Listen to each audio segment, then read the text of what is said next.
segment of the news is brought to you by Sun Oil Limited.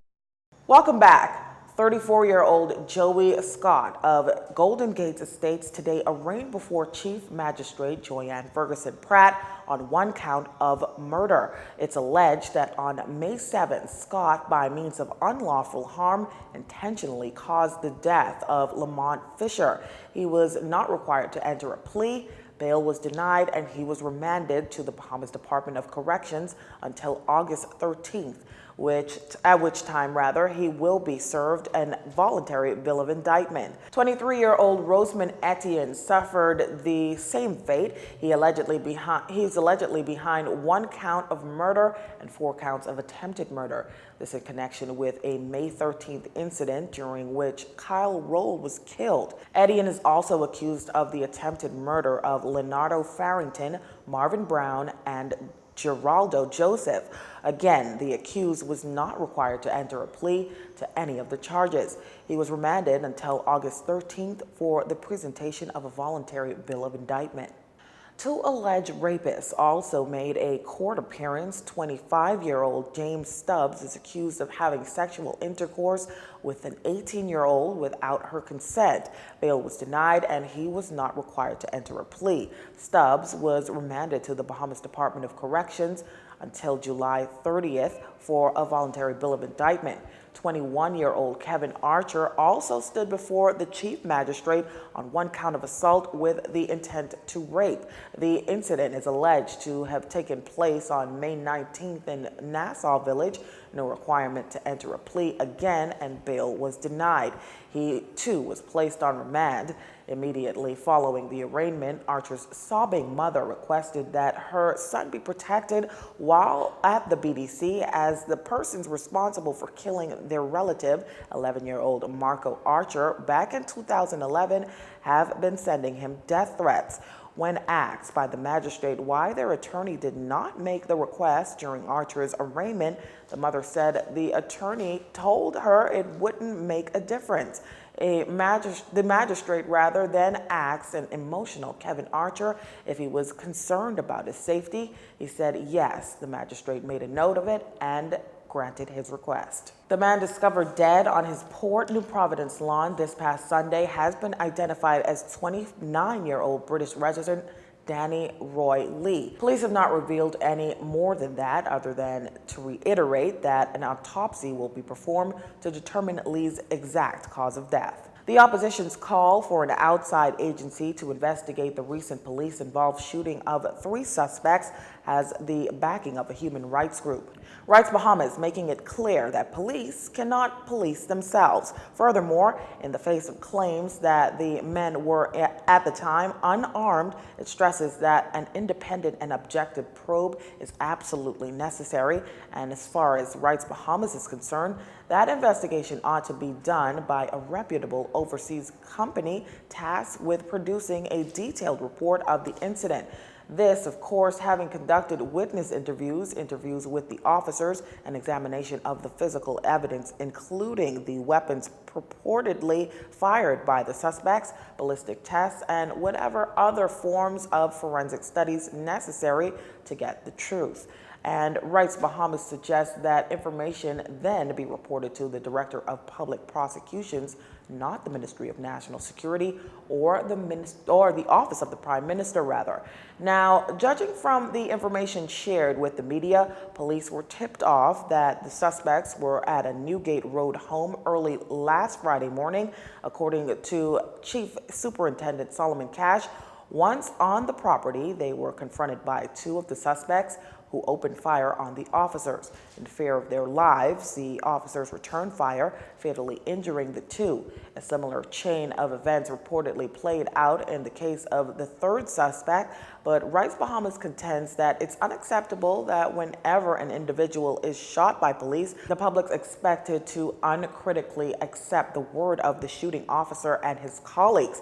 And it's not a question, it said, of trusting or not trusting the officers, but rather of acknowledging that justice must not just be done, but seen to be done beyond any reasonable doubt. As it stands, the matter is in the hands of the coroner.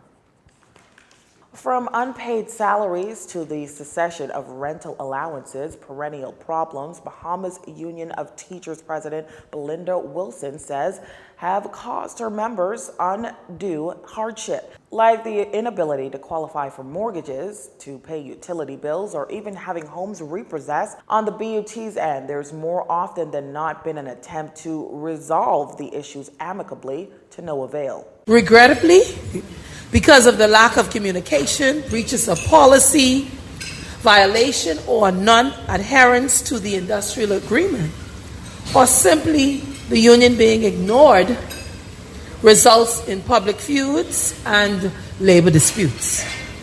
Over and over, though, we recommend about the restructuring of the Ministry of Education, some of which are the need for not only academically qualified leaders, but leaders with passion and leaders who are effective. Also key, a retooling of officers, adequate staffing, specifically in the Human Resources Unit of the Ministry of Education, and the computerization of the entire ministry. But the BUT president has made it clear that unless the Ministry of Education truly partners with the union, the many issues will continue. There must be a national education plan that surpasses a 5-year cycle.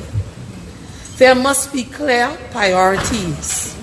There must be a constructive forum for teachers and students to give ideas and to devise a plan forward. Decision making, and I see Wally here, must be based on empirical data and statistics. And there must be an evaluation and audit of the entire educational system, not only financially, but also skills. Mrs. Wilson was the guest speaker at the Rotary Club of West Nassau's weekly meeting. Labor Day Parade organizers are looking to avoid a report of last year's tragedy.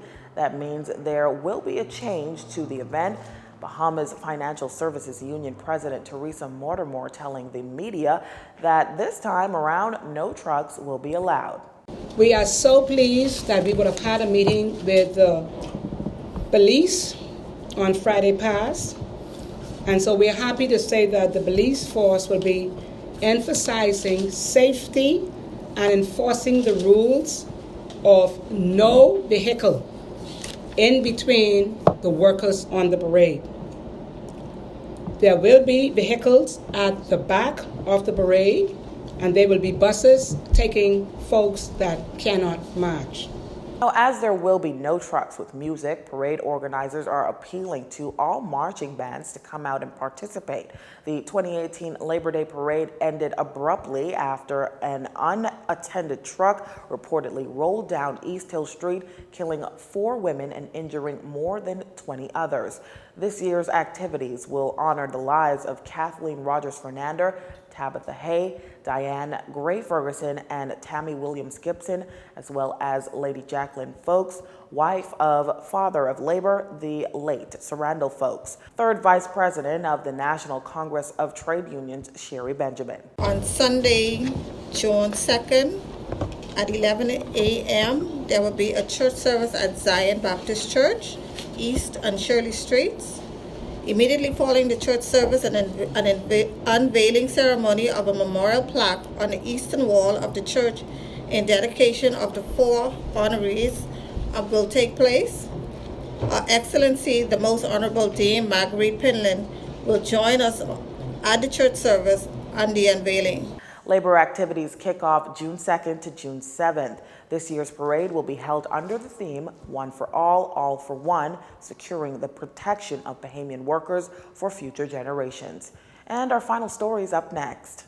This segment of the news has been brought to you by Sun Oil Limited.